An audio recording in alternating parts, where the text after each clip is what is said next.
नमस्ते दोस्तों, मेरा नाम है मयूर और आज इस वीडियो में मैं आप लोग बताने वाला हूँ कि ट्विटर पर यूज़र नेम कैसे चेंज करते हैं। तो ये वीडियो लास्ट तक जरूर देखें। तो फ्रेंड्स, मैं गूगल क्रोम ओपन कर लेता हूँ। और हाँ, अगर आप अपने मोबाइल से कर रहे हो तो आपके मोबाइल में गूगल क्रोम ओपन कर लीजिए और वहाँ पे शो एज डेस्कटॉप मोड कर लीजिए। और फिर मैं जैसे कर रहा हूँ आपको सेम एज इट इज़ वैसे ही करना है। तो यहाँ पे आप सर्च बार में ट्विटर टाइप कीजिए।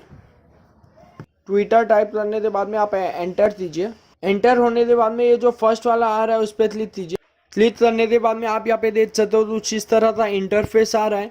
तो आप ये वाले जो साइड में मैं आपको जूम करके बता देता हूँ। और यहाँ पे आप देख सकते हो प्रोफाइल एंड सेटिंग है, उस पर क्लिक कर दे।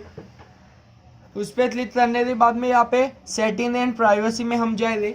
सेटिंग एंड प्राइवेसी में जाने के बाद में ये जो फर्स्ट वाला आ रहा है यूज़र नेम, इसे हटा दे। जो भी आप अपना यूज़र नेम देना चाहते हो वो दे सकते हो। यूज़र नेम जिसने पहले से लिया होगा तो वहाँ पे ऐसा user name has already been taken, तो आप ऐसा यूज़र नेम ढूंढिए जो नया हो। तो मैंने तो ढूंढ लिया है, तो मैं यहाँ पे डाल देता हूँ। और यहाँ पे आप देख सकते हो अवेलेबल है। और ये होने के बाद में आप नीचे जाइए और यहाँ पे सेव चेंजेस, जो भी आपका ट्विटर का पासवर्ड है आप वो डाल दीजिए और यहाँ पे सेव चेंजेस। तो आप यहाँ पे देख सकते हो मेरा ये यूज़र नेम चेंज हो गया है। तो फ्रेंड्स, वीडियो अच्छा लगे तो प्लीज़ लाइक कीजिए, कमेंट कीजिए और शेयर कीजिए। Thank you so much.